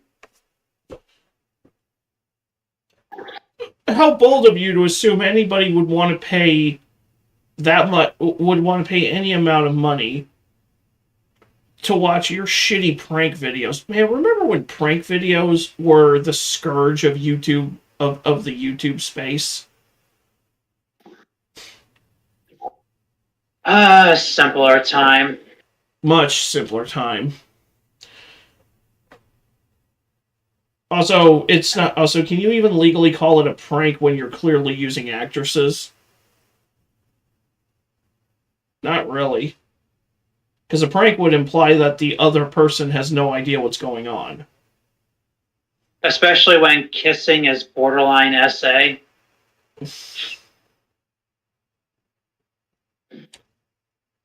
Like those kissing prank videos, they're just borderline essay.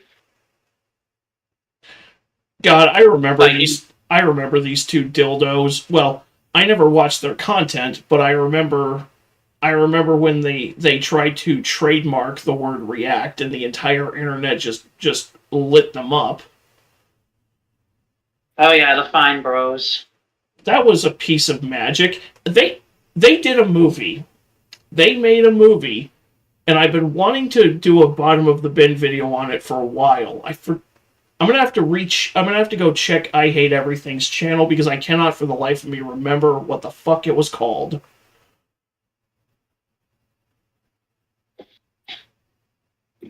I can't remember either.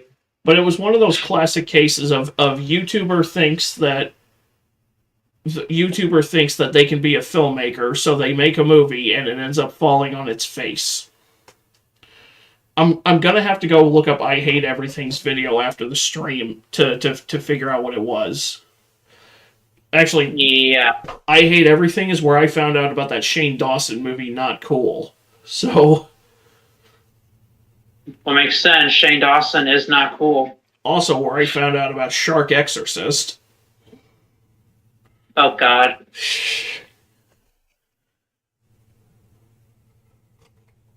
Just God. Not where I found out about Last Light, an Irish Ghost Story. That movie I found out from Possum Reviews.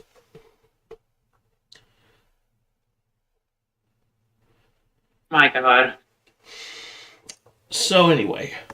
The Fine Brothers, Benny and Rafi Fine, created the channel The Fine Bros, which is best known for their Kids React, Elders React, and Teens React series. Recently, they announced their new platform, React World, in which they were attempting to copyright terms like React, Kids React, teens react, etc., and would license those terms and their React format to people wanting to make their own reaction videos. In return, they would get a cut of the AdSense revenue the videos would make. As expected, the YouTube community and the Reddit community did not like the idea of people attempting to monopolize a type of video on YouTube, and the reaction to React world was catastrophic to their brand. Since the posting of this video, they've lost almost 500,000 subscribers. A ton of big YouTubers posted videos calling out the Fine Bros for their blatant attempt to try to get money from other people's work. They have since apologized, and in a message from the Fine Brothers, they said they've decided to, quote, 1. Rescind all of our React trademarks and applications. 2. Discontinue the React World program. 3. Release all past Content ID claims. This has not stopped the huge backlash they're receiving on their channel though, with all of their new videos receiving way more dislikes than likes. Number 1.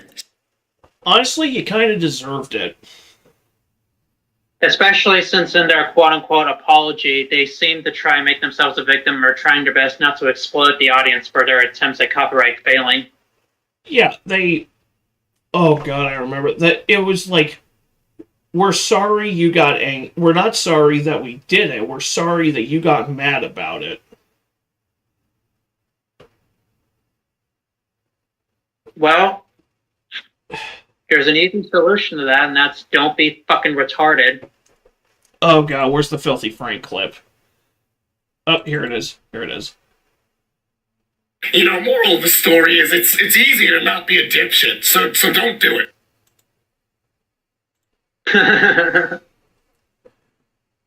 As soon as you said that, I was like, I know I've got the Filthy Frank clip for this.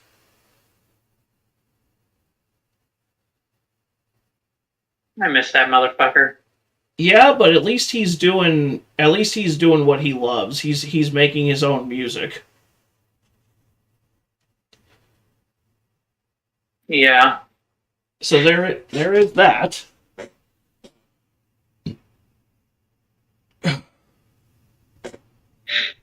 That won't stop people from showing up to his concerts dressed like Pink Guy. Jesus Christ.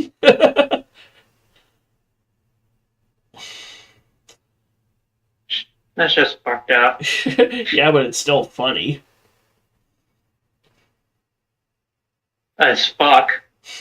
Sam Pepper. Starting in 2010, Sam gained a massive following, most notably due to his prank videos. In 2014, 6 women came forward to BBC's Newsbeat claiming that they were sexually harassed by him. These claimants include vloggers Dottie Martin and Marina Joyce. Dottie said the two went on a date to a movie and, quote, he tried to touch me around my chest area and I moved his hand away because I wasn't comfortable with that, as well as, quote, he had his other hand on my leg and started moving it further up my leg, which I wasn't really comfortable with. Throughout the date, she said she pushed him away numerous times. Marina Joyce claimed she was sexually abused by Sam in a disabled bathroom at the UK Warped Tour in 2013. Sam Pepper himself has never responded to the claims, but his legal team says he, quote, denies any and all accusations that have been made against him. Sam's channel began losing subscribers after these accusations were made public, as well as because he released a video titled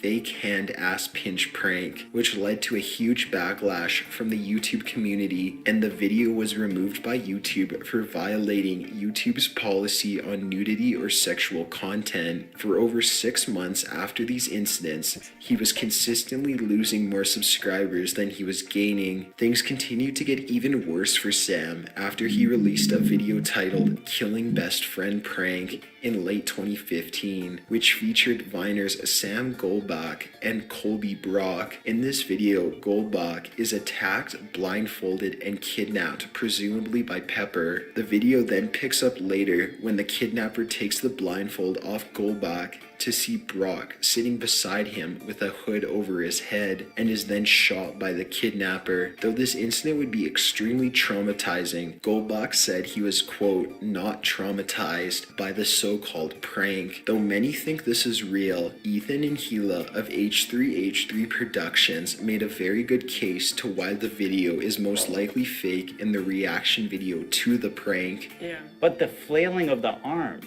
instinctually, what do you do if somebody comes up behind you and restrains you like this, Hila? Okay, What would you do? I would do that. You go for the hands, right? It was doing like that. Why would that help? Like, you know?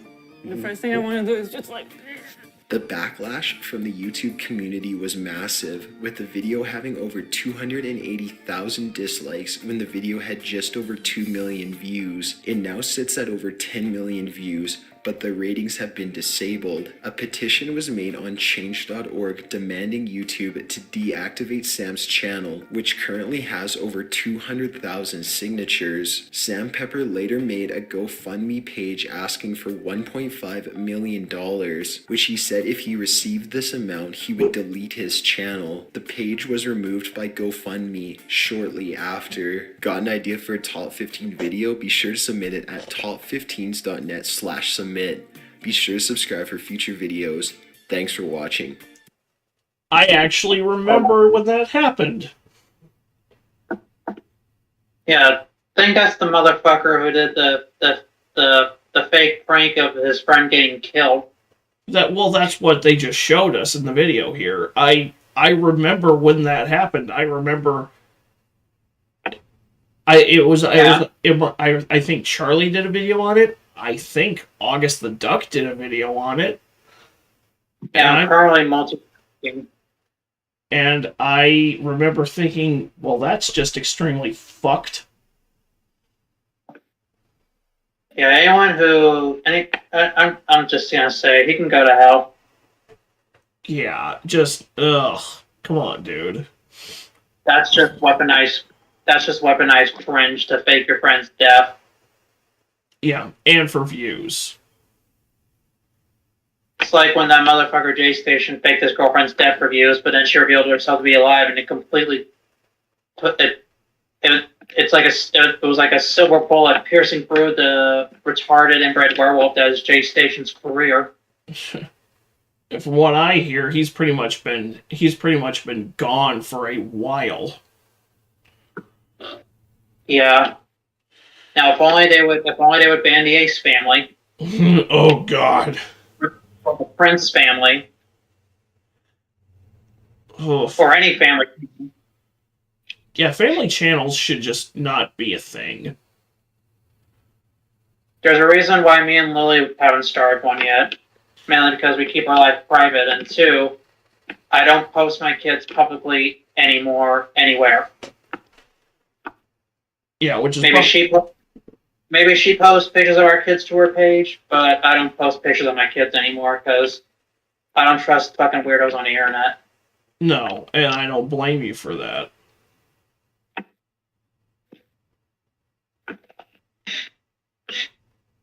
Yeah, I haven't posted any pictures of my kids since last year when I was still on Facebook. I made a picture of me and them as my cover photo, and my biological mother commented on it, bitching and moaning that I didn't tell her I had kids, and it's like, fuck off.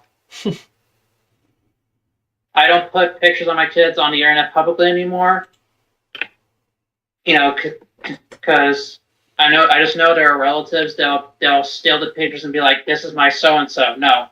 If you don't make an effort to be in my child's life, you're nothing to them. Fuck you.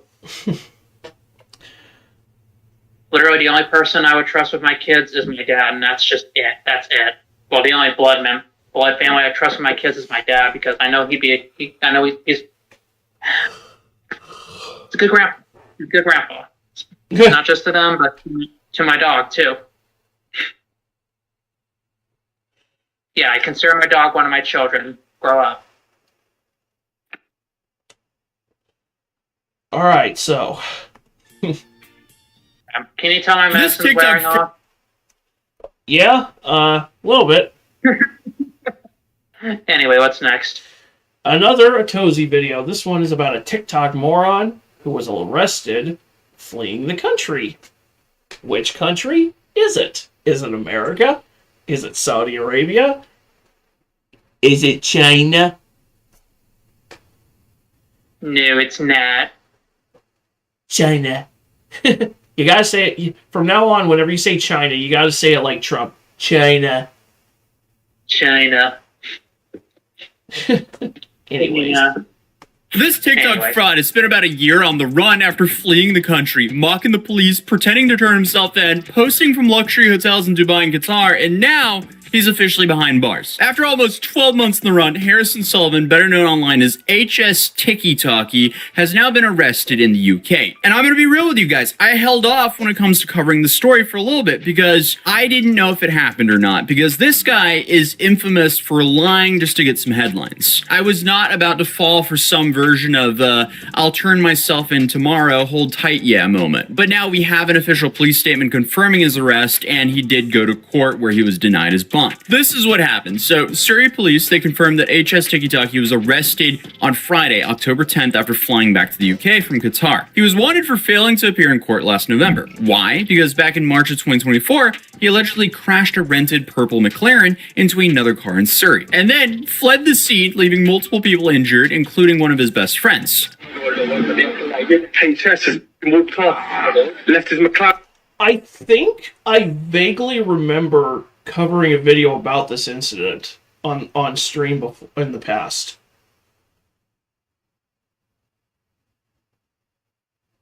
But I don't know. Possibly, but damn, has it really been 11 months? Shit. Yeah, I keep having to remind myself it's not 2024 anymore. Yeah. Aaron, I walked off. Hey, General, you good? Sorry, what was that? I said not that 2025 is any better, but that's not the point. Right. Crap. You alright? No, I'm feeling good. Aye, that's not trust, man. Yeah, it's just kind of wild that someone would ever leave their friend like that. It really shows what kind of person this is. But he's facing multiple charges, including dangerous driving, failing to stop after an accident, and then driving without insurance, and driving while using a phone. He appeared in court on Saturday and remains in custody with another court appearance that was scheduled on October 14th. But he was then denied bail, and the hearing was then postponed until the 24th of October. So the guy who built this whole brand of being, I guess, untouchable is now officially behind bars. This story starts a little bit over a year ago when HS... So that would mean that you're very much touchable? Exposed, exposed, exposed, exposed, exposed, exposed, exposed, exposed, exposed, exposed, exposed, exposed, exposed, exposed, exposed. I had to do it at least once. Your stream. rented a McLaren that he claimed he bought, wrecked it while filming a Flex music video, and then abandoned his injured friend on the side of the road. Then, instead of... By the way, what is it with McLaren that just seems to attract the biggest douche canoes on the planet? We got this guy who crashed it trying to film a music video, Jack Doherty who crashed his McLaren reading chat on live. You got fucking Jason Wojo's Gil from Napoleon Dynamite looking ass, just basically building an entire personality around the fact that he has a McLaren. Not to mention every fake alpha male guru who when they aren't bragging about having a Bugatti, it's got to be a fucking McLaren. I just think of that one sound where it goes, I woke up in a new Bugatti. Gets hit by the Bugatti.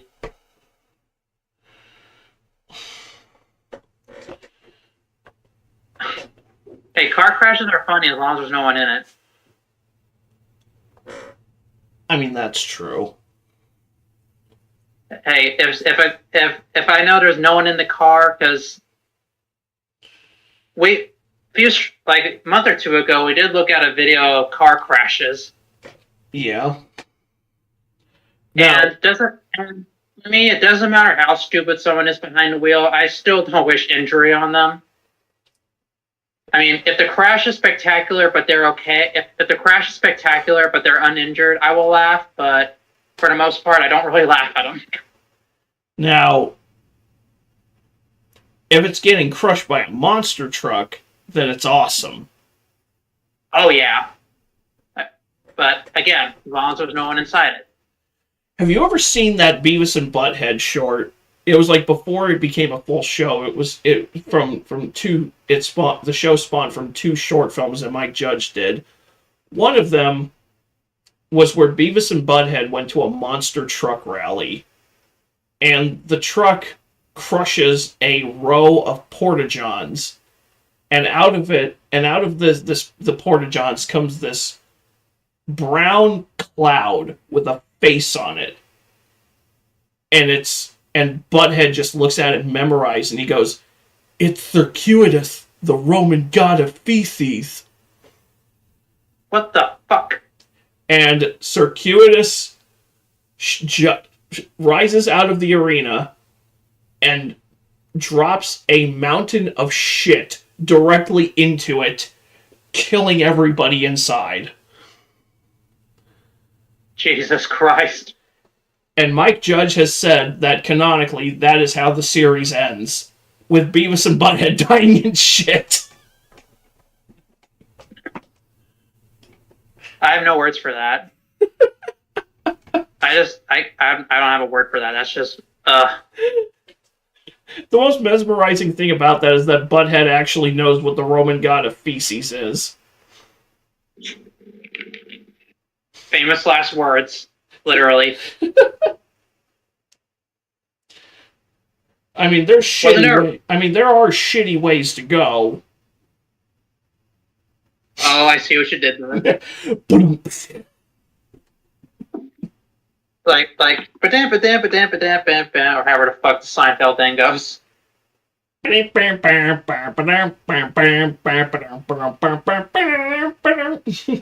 think, honestly, the bass riffs for that show were always just improvised.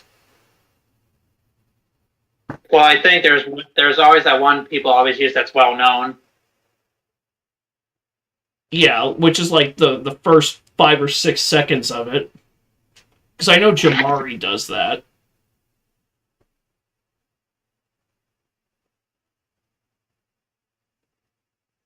Yeah. But anyways. Of facing the consequences like any normal human being, he packed his bags and fled the country for almost a year. He posted about, places like Dubai, Qatar, showing off his new Lamborghinis that are totally not rented, and then a whole manhunt was going on. Meanwhile, back in England, I guess the officials were just staring at each other, wondering why this guy won't show up for court. And of course, HS just continued lying for attention. He posted a fake mugshot, he pretended to be an Essex while he was clearly in Qatar, and then he was turning himself in tomorrow. And obviously he kept running his mouth about how none of this was a big deal, that he didn't actually crash the car, and so on and so on. According to him, he was not the driver. So this is a guy who basically live streamed himself while being wanted by the police and somehow turned it into content. And it was pretty recent that he posted this video that was obvious rage bait. Driving like this is absolutely cringe. You could have just killed an innocent family. You've just driven into the back of a car and driven off and filmed it and think that you look hard by doing that. Driving recklessly isn't cool, okay? You're not building an audience that actually respects you. You're just getting eyes on you that think you're an absolute div for what you're doing and the innocent people that you're risking. Yeah, just pot meat kettle.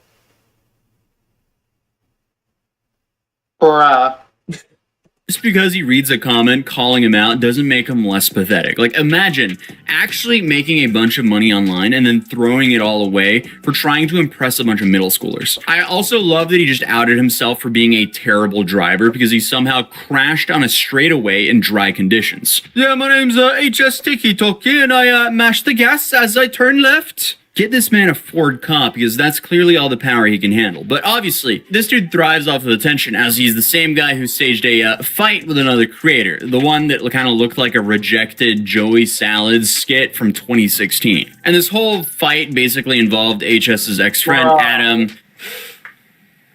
Adam. He rented this Wait, what? Joey Salad's skit from 2016. And this whole fight basically involved HS's ex-friend, Adam. He rented this wrecked car to HS, and after HS fled the country, Adam claimed that he flew out to confront him about the money that HS owes him. Now, does HS owe this guy money? Who knows? I honestly would not be surprised, but this whole video might have been a way for him to, I guess, try to pay Adam back a little bit. Either way, the whole... Oh, sure. Just whatever you make off the ad, just the whole 75 cents you make off the ad revenue or whatever. I don't have a joke for that. That's just pathetic. Like, I don't know how much he's supposedly got in AdSense. I think it varies from creator to creator. Yeah.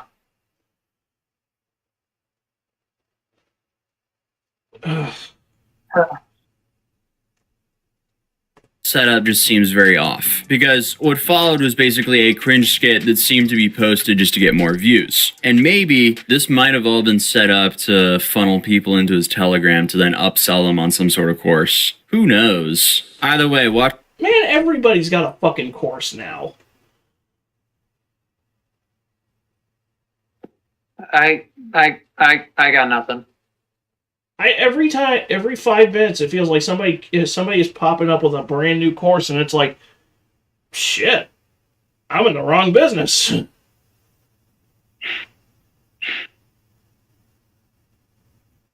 It's like I'm doing it all wrong, but it's like then again, I don't have access to TRT to make it appear like I'm some juiced up madman. I don't have the money to pay to rent out McMansions and supercars and Instagram models to make it appear as if I'm a rich guy who can sell a get-rich-quick course.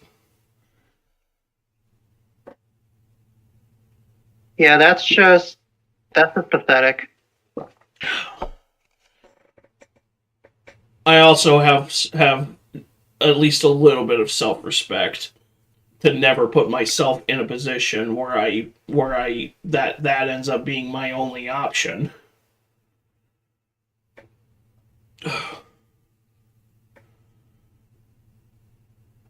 Yeah, it's called not being a piece of shit. So anyway, watching the video now, it looks incredibly fake. Yo, where the f*** my money? You've actually come here, you alright? Bro, this is no go. What do you mean, where's your money, mate? It's in your mate. That's bro, you owe me 140k. Where's my money? It's in your ass, mate. You're actually gonna pull up, stand up, someone. Listen in this little rental SVJ. rental, mate. Yeah, you know this guy's acting hard, yeah. You know how much he's acting hard, yeah, because he's hiding behind the police. Let's go then. Come. Because the fight was off camera, the whole thing felt like they were using a manhunt and a reckless car chase to continue to get online attention. So yeah, I wasn't going to touch the story again until someone in a police station actually put handcuffs on him.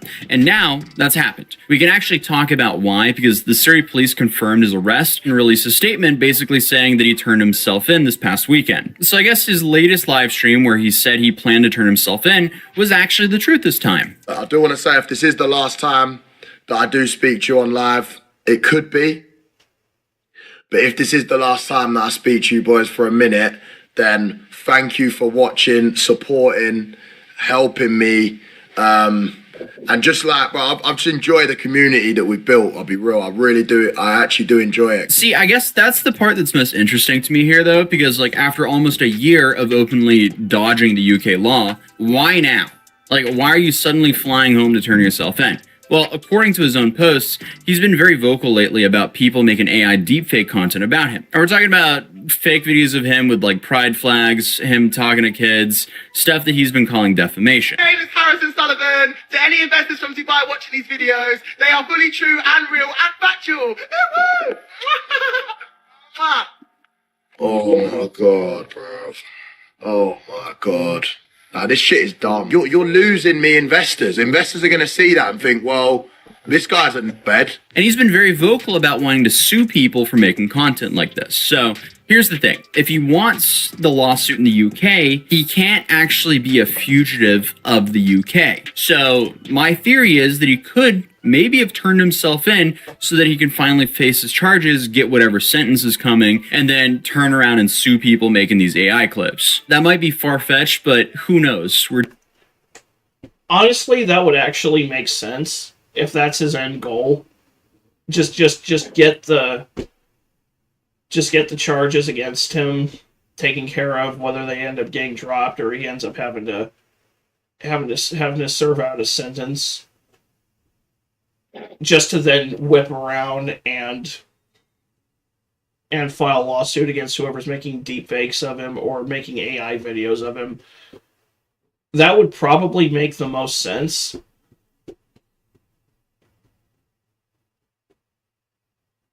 Yeah.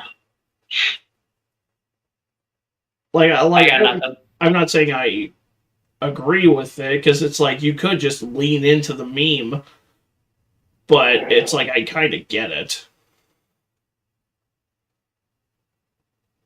I'd say do what Hawk Tua did, but she fucking scammed people.